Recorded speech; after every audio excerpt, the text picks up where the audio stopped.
Ce vidéo s'adresse à un public de 18 ans et plus. Mesdames, Messieurs, bienvenue au Shack à boisson.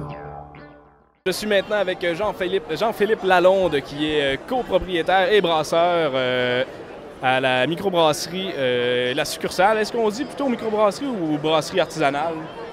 C'est comme tu préfères. On dit brasserie artisanale, mais D'accord. c'est plus une brasserie artisanale parce qu'on fait la bière sur place, on la vend uniquement sur place.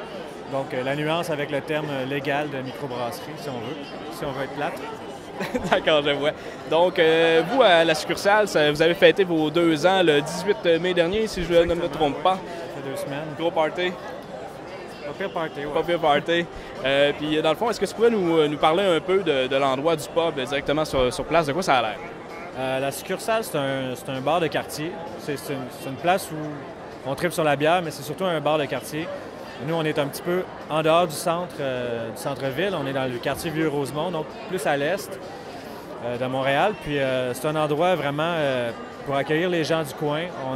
On est sur un coin de rue. Tout est très, très vitré avec des grandes portes qui s'ouvrent. C'est un endroit qui est très éclairé. Les murs sont blancs. C'est avec des boiseries un peu industrielles, plancher de béton, tout ça, une petite terrasse à l'avant. Donc c'est un endroit très lumineux qui est relativement tranquille pour aller prendre une bière. Puis évidemment, ben là, dépendamment de l'heure du jour ou de la nuit, ça devient de plus en plus animé. L'ambiance peut être différente tout dépendant du moment où est-ce qu'on s'y trouve. Autant la fin de semaine, on a des petites familles l'après-midi que le soir, le vendredi, il faut que tu restes debout pour te prendre une bière. Je vois. Puis d'ailleurs, parlant de bière, peux-tu nous parler un peu des produits de La Succursale? Oui, ben nous, on est une brasserie artisanale, donc on a le loisir de pouvoir faire un peu n'importe quoi. On peut se réveiller le matin et changer d'orientation. Puis il n'y a pas vraiment y a personne au marketing en arrière qui va chialer. Ben, c'est ça, donc on fait nos caprices. Le contrôle total sur ces produits. Comme toutes les microbrasseries, comme toutes les brasseries artisanales, la plupart.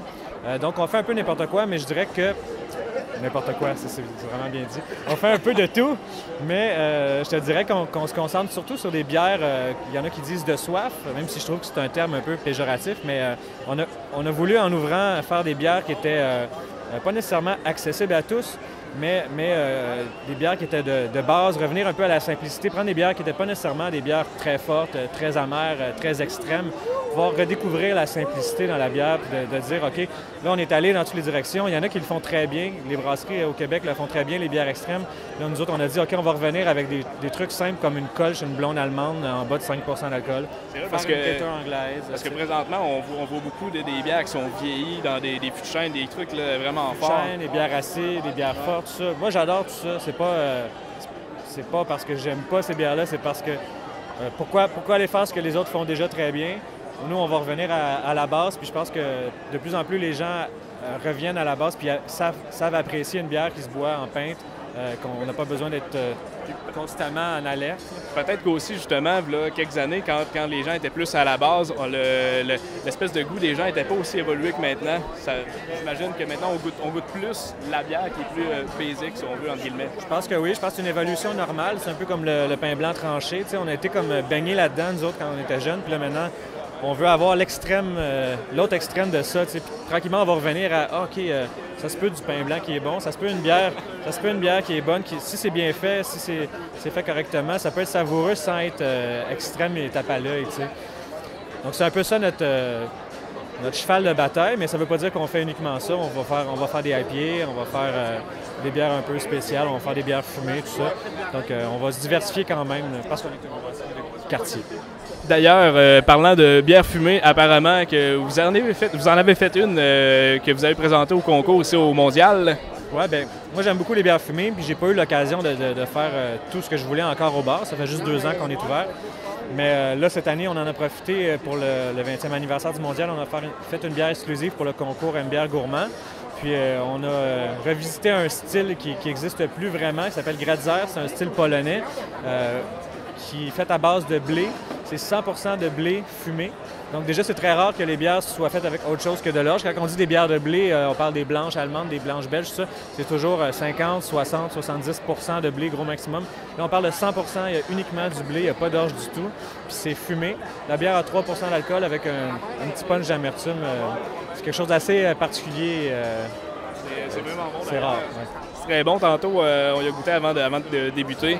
C'est très doux. Puis on a le kick de fumée, mais pas trop fort, parce que quand c'est trop fort, tu as l'impression d'avoir une bûche dans la bouche. C'est là que c'est pas bon. C'est fait pour être bu, pas pour être dégusté. Voilà. Donc, peut-être que tu pourrais nous rappeler l'adresse du pub pour que les gens puissent aller vous visiter directement. Ben oui, c'est au 3188 rue Masson. C'est au coin de Saint-Michel et Masson, métro Joliette ou Saint-Michel. Excellent. Fait qu'on invite tout le monde à venir passer à la succursale puis à avoir bien du fun. Merci.